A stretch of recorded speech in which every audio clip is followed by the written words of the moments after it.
book does such a great job of demonstrating how elusive the beginning of that journey is down the rabbit hole of mental illness and addiction.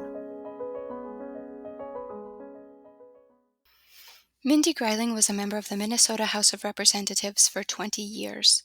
She has served on state and national boards of the National Alliance on Mental Illness and is on the University of Minnesota Psychiatry Community Advisory Council. George Realmuto is a professor in the Department of Psychiatry at the University of Minnesota Medical School. Both George and Mindy are parents of children with brain disease. Mindy's son Jim is 42 and was diagnosed with schizoaffective disorder in his early 20s. George's daughter, a mother and an award-winning creative, passed away in 2019 as a result of chemical and mental illness. She would be 38 today. Both are here to share their experiences, their expertise, and their hopes for the future of caring for loved ones facing mental and substance use disorders. This conversation was recorded in September 2020. Hello, this is Mindy Greiling, and I'm really pleased to have with me Dr. George Realmuto, who's going to discuss with me the intersection of mental illness and substance abuse. There's a huge intersection, but yet the mental health system and the chemical dependency systems don't intersect nearly as much. And of course, Dr. Realmuto is a professional. He's a child psychiatrist at the University of Minnesota and knows a lot. He also knows a lot by being a family member like me. And our son, Jim, when he was probably in about ninth grade, was starting to dabble in marijuana. And at that time, even us parents didn't really realize what that could mean in terms of him when he was 21 being diagnosed with schizophrenia and later schizoaffective disorder. And I thought, well, I maybe not in ninth grade, but when I was older, used alcohol, in my college years, and I thought marijuana was similar to that. So it was a rude awakening when, way after the fact, I found out differently.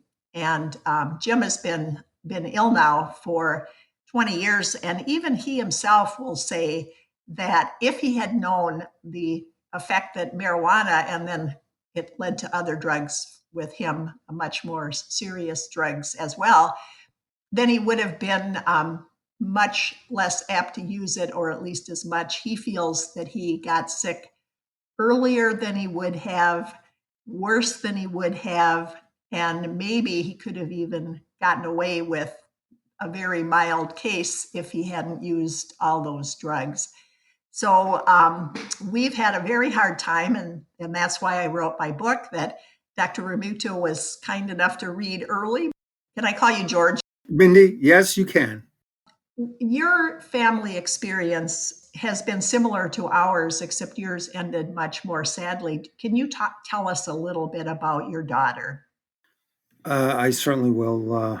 Mindy, thank you for this invitation. Thank you for writing your book.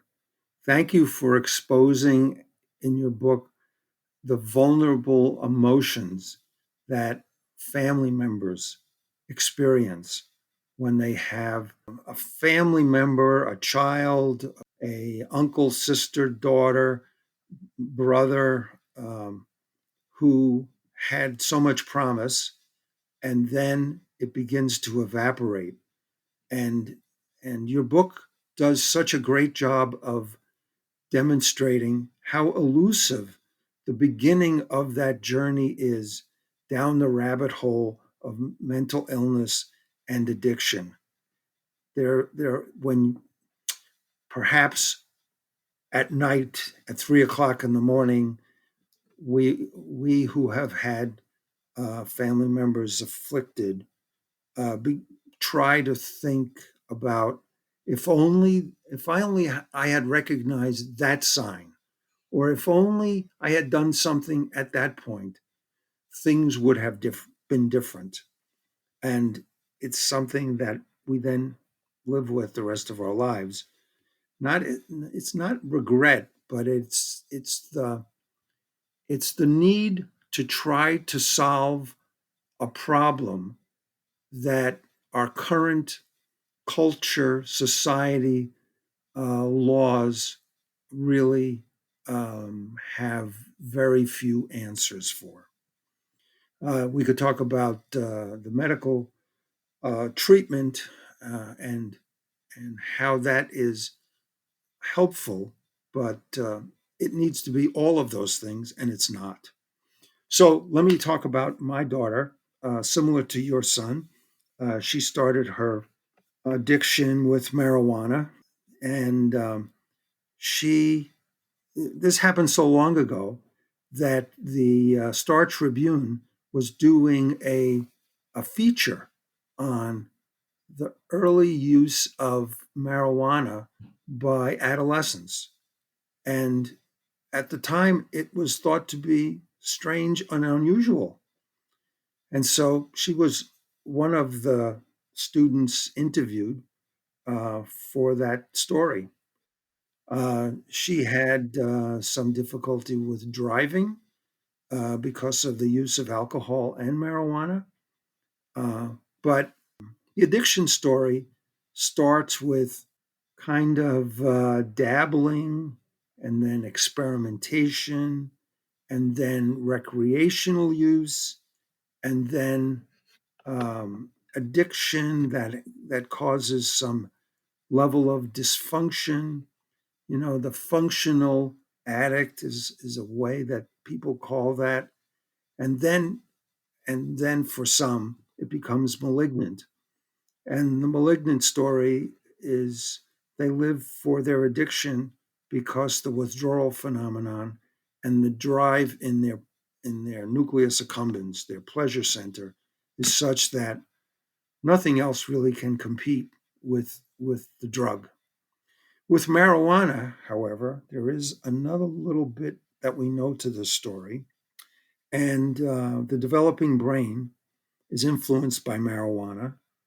And if you look at MRIs or other ways of looking at neural circuits, those that use more marijuana have brains that look much more like schizophrenia than not.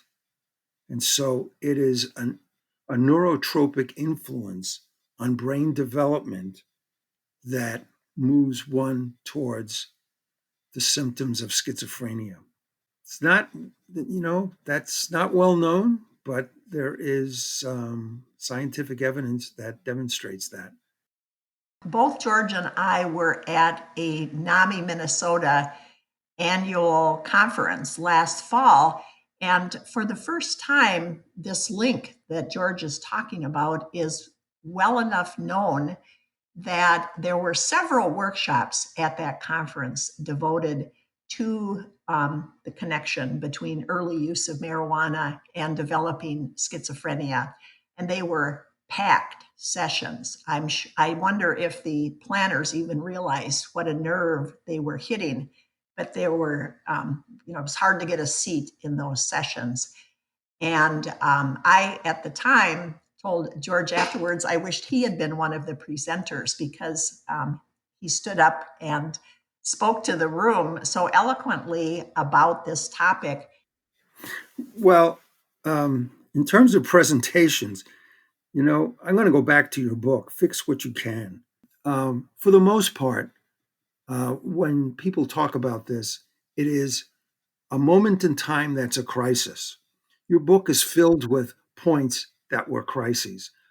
My relationship with my daughter and her mental health and addiction issues uh, often came together around a crisis. She was homeless.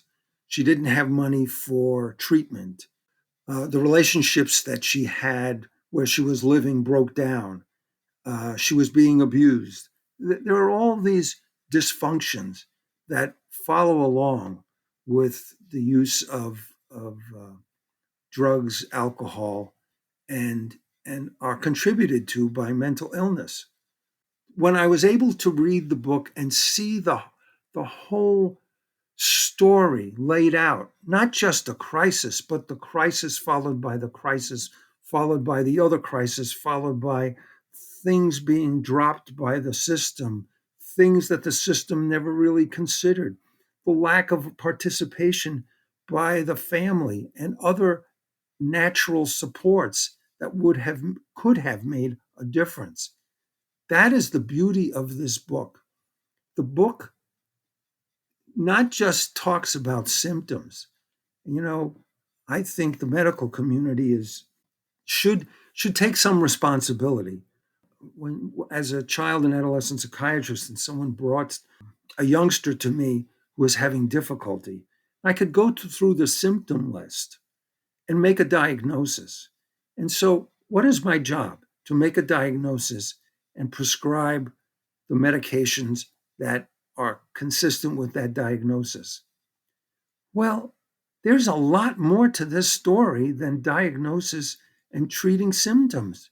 There's relationships, there's dysfunction, there's the necessary support to make sure somebody has a place to live, the basic requirements of human beings to exist, and the decency that we need to accord them.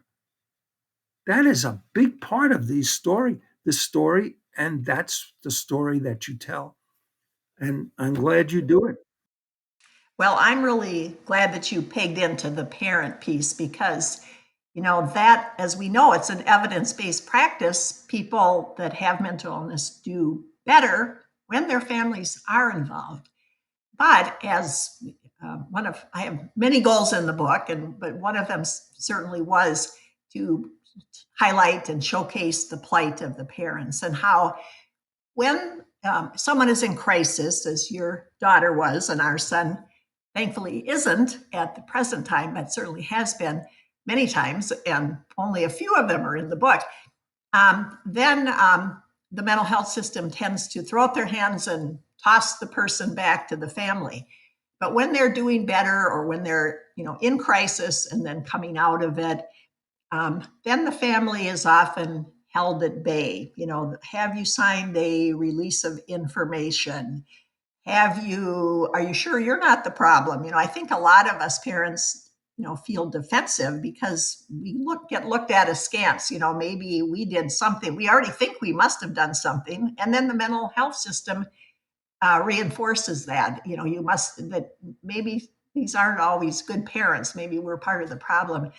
And I think that's why so many families, there's plenty of good ones and plenty of people like us that stick through thick and thin, but there's also families, really good families too, who bow out and kind of fade away because the person maybe not in their right mind is not being kind to their family. The mental health system doesn't want them, to be involved. It's easier. I was an elementary teacher, so I know it's easier, just to deal with the student. But I also know that it was a heck of a lot better for the student and for me as a teacher in the long run if there was family involvement, reinforcing at home, what I was trying to teach in the classroom. So that is a big part of the book. And I am sure, George, you as a professional and also as a family member can see that really well. You know, with children and adolescents, it's expected that the family has the best interest of the child in at heart. And when you have a brain disease that prevents a person from making high level, in their best interest decisions, it would seem that the family would be a good resource for the community to discuss decisions and plans and what's next and how to support the people like my daughter and your son. And yet it seems that community care includes anybody but the family. It should be mandatory that at the time of a hospitalization, those crossroads that occurs that are so significant, that people who are interested and should be supportive could come to a meeting, should be asked to come to a meeting. Now, if the adult who has mental illness or addiction doesn't want them there could be a discussion about that, and maybe they would have to leave. But to be invited in the first place, I think creates an environment for the affected person that we're asking these people to come because they love you, they want to support you, and they have been supportive of you in the past. The problem is the word enabling. And that word is like a hammer that hits the parents over the head. You're enabling them. They should be able to make these decisions. And if they make mistakes, they will learn from their mistakes. Excuse me, they have a Right. brain disorder. Yes. They do not learn the way other people learn. If you're talking about a healthy person, you should not enable them. If you're talking about someone with brain disease, the word enabling needs to be redefined so that it says this is supportive. Here are the things that you can do that are supportive. Paying for treatment, making plans for shelter, helping somebody through the maze of forms and bureaucratic requirements to get a job. These things are difficult for people with brain disease.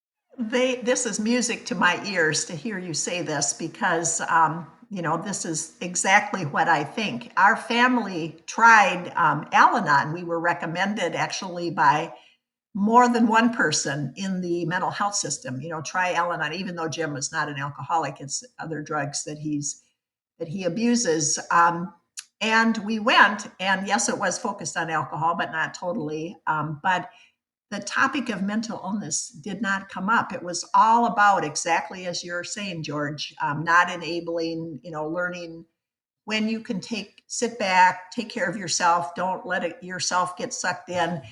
And that part was, helpful in the sense that, yes, we weren't taking very good care of ourselves, but I had to block out everything they were saying if they thought I was going to leave someone with, schizophrenia, brain dysfunction, and, just let him fend for himself on the street. I didn't think he would make it. And it didn't seem right. So my husband and I think we lasted 4 meetings maybe, and we just decided that was actually not for us. Yeah, well, that model, there are some good things about that model. There's a number of other people in the group who are going through the same thing, and you hear their story, and you say, "My goodness, that's my story too." I hear, I hear you struggle with how to interact, what kind of a relationship you can maintain with an adult child who gets so angry that you haven't given them money so that they can buy their drug. That's a significant part of your book. The amount of money that that is required to to maintain a cocaine habit. It's just unbelievable. And if you don't pay that bill, uh, what is the dealer going to do to you? It's incredibly scary. That is a well done part of the book. But the Al-Anon model is from the 30s, and at that time, we didn't understand what craving was, what what part of the brain was affected by these drugs, and and the tools that we had were, if you have a relationship with a sponsor, every time you have this need to take a drug, call your sponsor, and because that relationship is an important one to you, maybe it will deter you from using the drug. That was it. That was the model was developed at that time with that as the only tool. We've come a long way from that, but the Al-Anon Naranon model continues to use some antiquated ideas. For adolescents, the imposition of turn your life over to God just for many does not make any sense at all. They are invincible. They're not going to turn anything over to anybody. No, and at different times when we were looking at, Jim was sent to various treatment programs, and there was one model that he really, really liked that didn't involve the 12 steps. But at the one time when he was being encouraged to take the 12 steps, he himself thought he might be God, or be the devil, or maybe both. And so something he just that really was not a model that he could relate to at all. Well, I would like to pick your brain, George, about some of the things about what you started a little bit with what marijuana can do with the brain. And being a child psychiatrist, could you just kind of give us a roadmap of exactly what happens to the brain when young people are developing illness, or maybe aren't even going to develop it, but then they start using drugs? I know I didn't know about that, as I said, when our children were teenagers. There is a physical pain and emotional pain, and the pain of mental illness, being beset with thoughts, ideas, voices, uh, visual hallucinations. These are not fun things. This is painful, and it all goes through the same circuit in the brain, whether it's physical pain or mental anguish or emotional pain.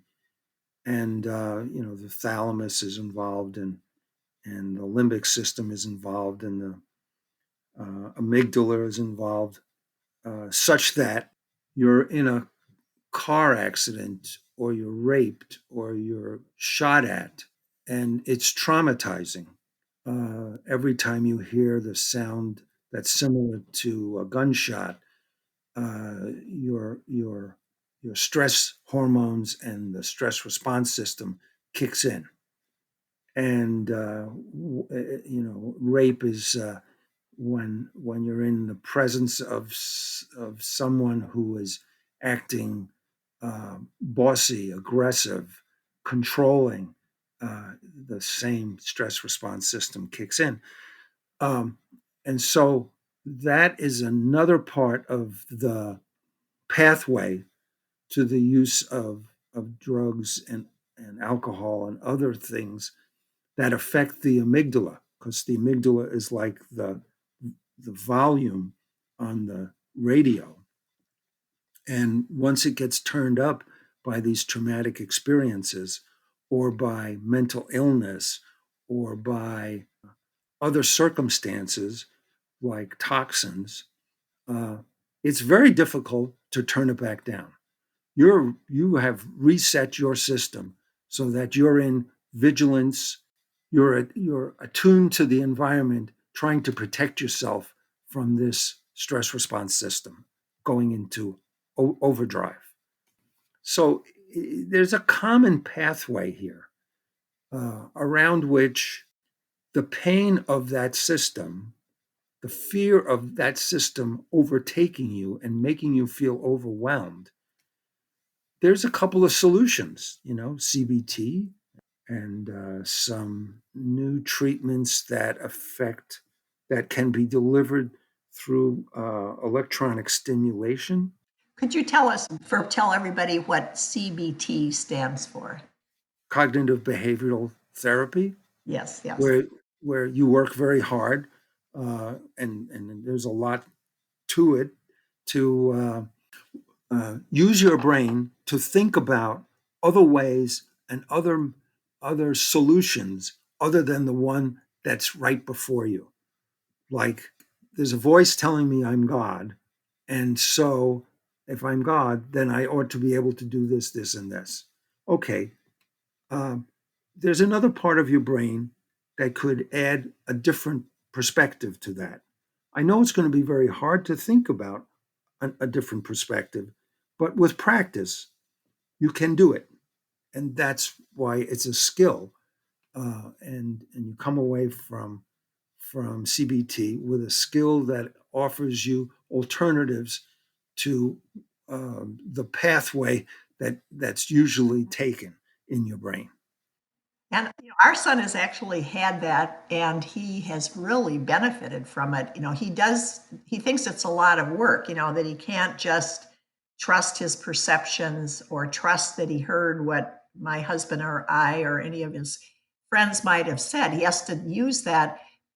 He has to do that work to think, is that plausible? Would my mother really say she hated me and, wanted me to die? He knows I wouldn't say that, but he still has to, he thought he heard me say that. So he has to stop and think, no, she wouldn't say that. So then he can discard that, so he considers it a lot of work, but it actually has helped him because he does do that work when he's doing well.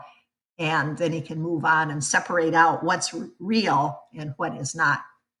Yeah, I'm glad. That's a nice kind of practical description of how it works.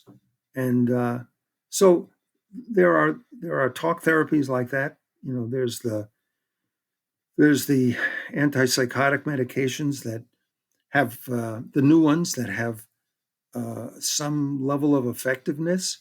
There is one or two that have come out in the past year that purport to not only affect the positive symptoms like hallucinations, but the negative symptoms. And your book talks about Jim's lack of interest, lack of motivation, just sitting there and not being able to get going. So there's a one or two new medications that supposedly have improved that symptom. But that gets us back to um, the supports that are necessary, because motivating people usually happens or can happen in a relationship. Um, when someone knows someone else really well, they can say things like, you can sit there all day, or we can go out and watch the Twins beat the Red Sox or the Yankees, which would be better. Um, Yeah. and that gets them out of the house. Otherwise, that becomes their whole life. They just sit there and progress in thinking about these negative ideas and these unrealistic ideas.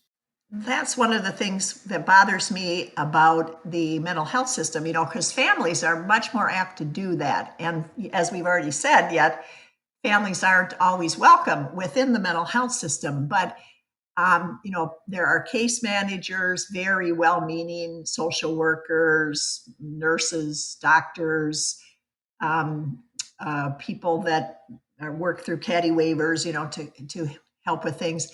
But often they are coming to check on medication, see if the apartment is clean, see if there's too many symptoms, see if he's making his appointments, getting his paperwork in, helping him with his voluminous amounts of paperwork. But the idea of anybody, ensuring that he has friends or gets out of his apartment and, goes to coffee shops, takes walks, those are things that by and large are left to families, which is part of the tragedy then of not involving them. Our son actually, with very little poking, will get up and be so happy if he actually got out in the sunshine and took a walk in a park trail or something. But he just wouldn't do it himself, and nobody else in the mental health system to speak of is, they suggest it, but they don't actually say, come on, I'll go with you, let's go right now, because they don't have time.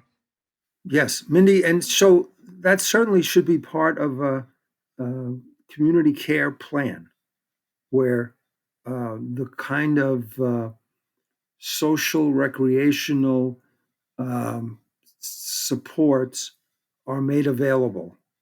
And social workers are busy, and yes, they do their job, which is manage the paperwork and things like that.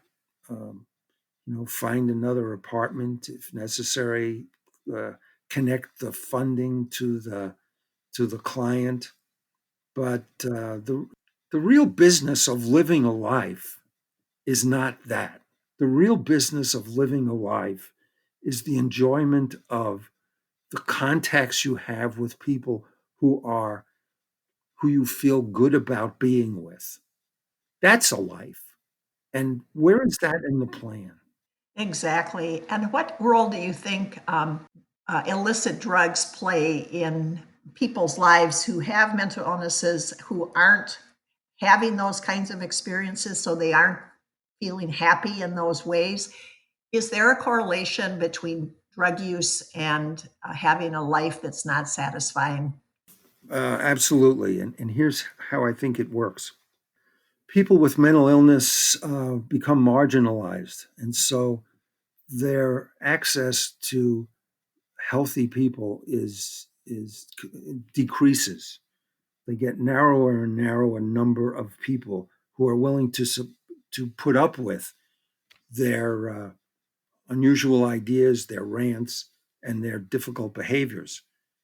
And so, one of the things that connects them is let's use drugs together.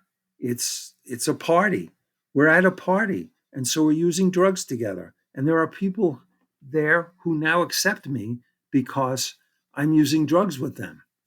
So that substitutes for real relationships, and your book does a good job of describing situations like that for Jim. And that happened to my daughter. She left Minnesota, went to another state, and affiliated with people who were using drugs, and that became her life. And those relationships, they're not real relationships. Those are relationships that connect people only around the use of drugs. When the drugs are not there, they're not friends anymore. That's exactly what happened with my son. He had a girlfriend who I write about in the book, and once they got into court as a result of all their drug use and some other illegal activities, and were told not to use drugs anymore, she mostly kept on doing so, and Jim didn't. And once he stopped, their relationship fell apart, and he was able to see that it wasn't a good relationship and broke up with her, and thankfully still is not with her. But that was totally all their relationship was using drugs as fast and furiously as they could get them and get the money any way they could, to continue using drugs. So I'm sorry to hear that your daughter had those same experiences. Well, but Mindy, your book is not talking about one person. It's like every person. It's like every Jim. It's like every Kathleen. It's the same story. It's not just Jim's story. When people read this book, they'll know this is what happened to my child. This is what happened to my family member. It's the same story. It's not that unique, I'm sorry to say.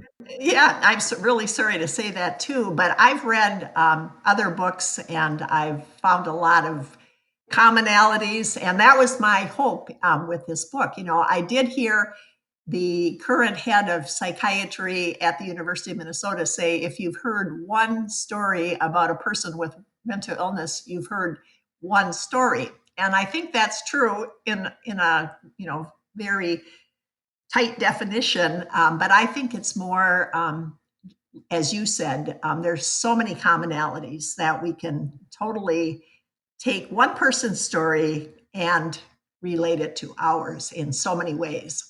And that was part of my purpose too in writing the book. And the way the mental health system of care deals with individuals is everybody's story too. Now, the uniqueness of every individual needs to be respected, highlighted, and that's why you need family members who know the uniqueness of their family member. That they are not generic people, but their story is a generic story. Exactly, exactly. Well, So that drugs provide, artificial friendships, artificial lives. Are there any treatments that you would care to talk about or highlight that work best for people that have both mental illness and chemical dependency? And of course, they generally say half the people with mental illness have a chemical dependency and vice versa. And if you count, mental illnesses that aren't terribly serious, like, this time, the kinds that our children have and many other people have, it's probably much higher than that in the correlation. Is there any treatment that really works, and how long has it been in coming? Well, let's start at the very beginning. There's prevention. So I had the opportunity to get in with other members of the faculty at the university a number of grants to prevent adverse outcomes. So one of the trajectories that leads to drug use and mental illness is early onset behavioral difficulties. So the kid in first, second, and third grade who ends up in EBD class, special education, because of behavior, not because of learning problems. Those kids are at high risk for adverse outcomes, like uh, getting involved in the juvenile justice system or the criminal justice system, using drugs, and leaving school prematurely.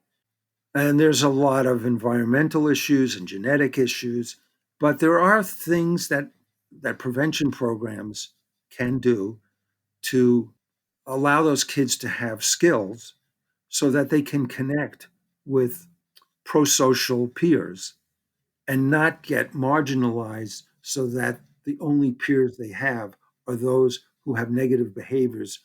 And so they start modeling each other's negative behavior.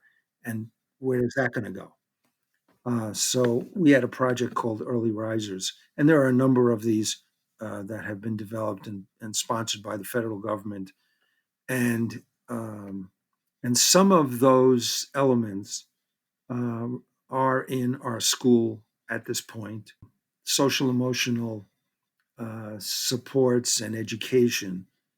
Remember, Mindy, remember when we went to schools should be only about reading, writing, and arithmetic? I We remember got those very days. Yes. basic about school, Yep. and all of the other things were supposed to be managed or somewhere else. Well, if a kid is in school for 8 hours, you can't just absent those social emotional skills that are No necessary to kidding. live your life. That's for sure. So prevention, it's good to start there. Let's see, other things that are useful are supports for parents because it's very confusing to have a child who has behaviors that are not typical. And how do you manage them? How do you think about them? What's developmental? What's atypical? Um, and I think marriage and family therapists are very effective, can be very effective in helping parents understand where a kid is at. I remember so vividly a 2 year old boy after a rain running out and jumping in a puddle. And and one parent was getting all over the kid about making a mess and getting wet. And the other parent was very supportive, like, this is what a 2 year old does. They want to see what a puddle does.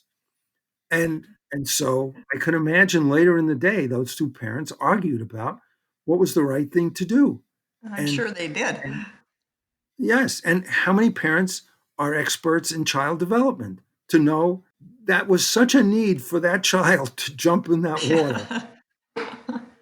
So I think adding a developmental flavor to family therapy is a very good approach. I know I would have loved to know more about what is normal teenage behavior. When Jim was getting sick, as I said, he started using drugs in ninth grade. We began to finally tumble to the fact that he was using drugs, but mental illness never caught our attention and or came up. Even though my grandmother, who I write about in the book, had schizophrenia, she didn't use drugs. I never knew her when she was a teenager. What is normal behavior versus what is teenage behavior with drugs, and then to pile on top of that, what is teenage behavior with drugs and with budding mental illness? I think that's just too much for any parent to be able to separate. Yeah, it's not easy for a professional. I mean, in adolescence, the brain is being reworked. There's new connections, and the behaviors as a consequence are pretty unusual. You know, the why you said something that yesterday was accepted, but today you get snapped at. What's that about? And unfortunately, the teenager doesn't have a better perspective than anybody else about why that happened. It just, you were irritating me. But I only said this, but that was irritating. Why is that irritating? Why are you asking me so many questions? Yeah, very, very hard. Well, in the adult system, I don't think it's figured out yet because it seems like there's very few places that Jim can go, and he's now, as I said, doing well. We thank the Lord for that. But even the last time he was needing to go to treatment after a stay in the psych ward for his mental illness and chemical use, he there are very few places, it seems, that actually treat both. They often want the mental illness taken care of first, and then they'll deal with the chemical dependency, or vice versa. Why do you think that is? Yes. Why is that? Well, these two forms of brain disease grew up in different places. Those silos never got connected. The federal government uh, made an effort to connect them and wanted places that were delivering mental health care to also have care for chemical health problems. The worlds are so different. The chemical health orientation is, why are you doing this? Confrontation, uh, and as the person is describing their addictive behaviors, people are jumping all over them to tell them, well, uh, you're making all of these mistakes, and you're not being realistic about your chemical health issues. The mental health system came from, let's understand this, let's talk about this, let's what tell me about your feelings. It's not confrontive. So from the very beginning, you have two different models of care, and one has thinks about a medical model and medications, and the other one thinks about confrontation and tough love. It's one of those, just buck up, be a man, tough love. And they don't mix. It's oil and water. It doesn't mix very well. Now, the chemical health group, like with Hazelton, has come a long way, much more uh, consistent with what we understand about the brain. But other systems haven't changed very much. Even if the federal government has said you need to do both of these things at the same time because the level of comorbidity is so high for these people with addiction have mental illness, and people with mental illness will develop addiction at a very high rate. So it's not two silos. These are behaviors, and for some of these behaviors, we're very critical and judgmental. For other behaviors, if somebody is crying and they're depressed, we're so sympathetic to that person. Well, that's a brain disease and it has certain kinds of behavioral characteristics, and why we want to be so kind to one and so nasty to another. I think we need a cultural rethinking of how we behave towards people. And one other thing, before I forget, when you were talking about Jim going from hospital to a treatment center, it reminds me of the fact that when you say that we have a mental health system of care, what we really have is a set of procedures. When you finish this, the procedure is you go there. When you finish that, the procedure is you go there. It's a set of procedures. To say it's a system, and use the word care, it's it's a bureaucratic system of transitions around which people are funneled from one place to another. Yes, and in my book, as you know, at one time that happened to Jim for 19 months. This place, then that place, then that place, then that place. I was just hard to keep up with where he even was, because all those places tend to be 3 months or less, 90 days. It's all connected to how they're funded.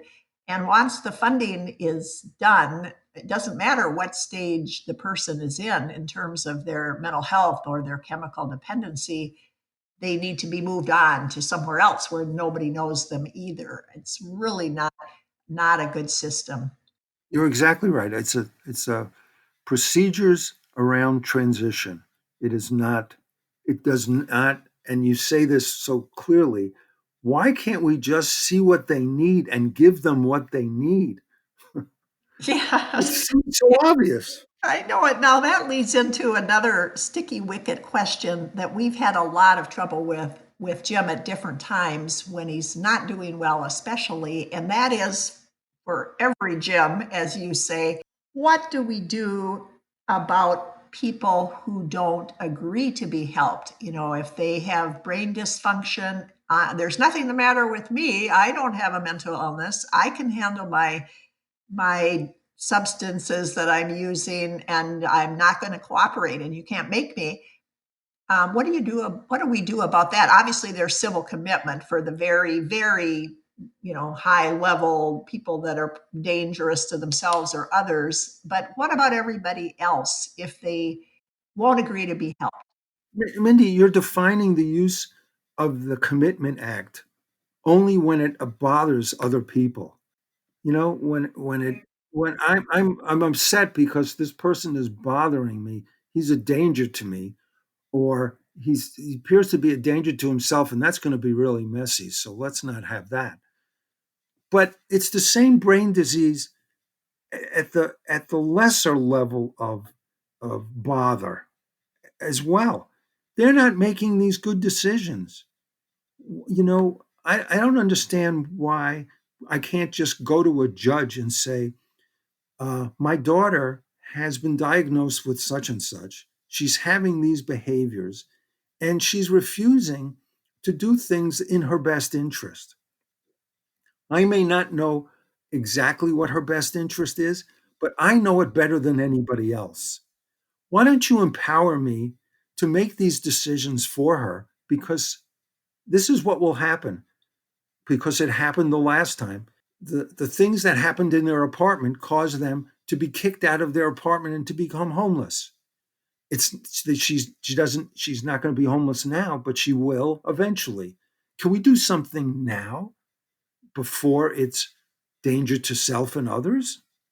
I don't understand why I can't just say it's brain disease, stupid, and Yeah. and they can't make these good decisions. That's what we feel like saying to people, I can tell you that. Well, I'm a big proponent, advocate of assisted outpatient treatment. And all of us, like you and me, and so many others who are parents of children who have such struggles in life, know that that is the right thing to do. And we know that there's the other side where patients' rights groups are argue for people to have the right to choose.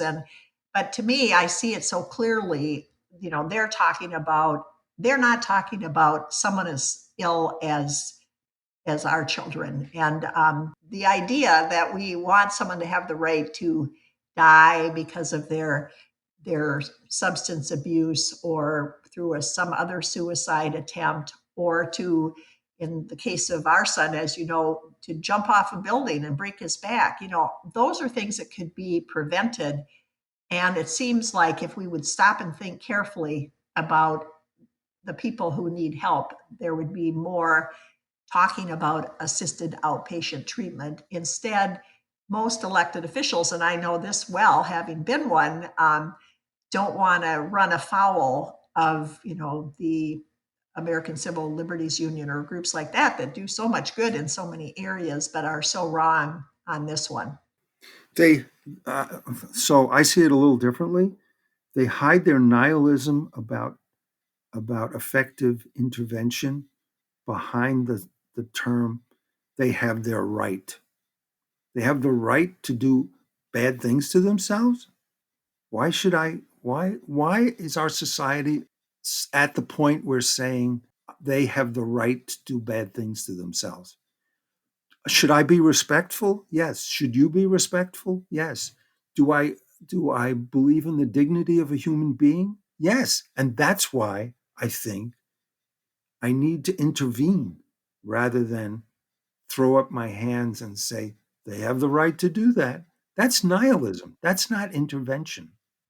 Well, you'll get no argument from me.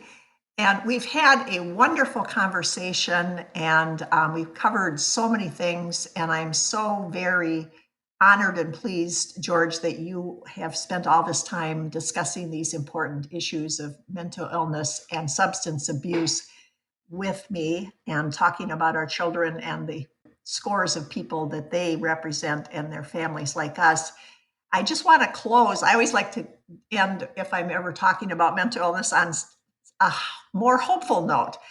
And so if you have anything more you wanted to add, feel free to add it in here now. But the closing question that I'd like us to discuss is there hope for the mental health system, and especially those who also have substance abuse issues that we're talking about today? What can we hang on to think things are going to be better?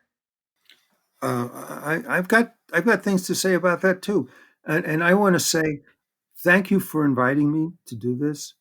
This was I didn't realize this would happen, but it was cathartic. It was healing to be able to talk to you, Mindy, about these things in this personal way is just I'm just so thankful for this opportunity. And I am hopeful.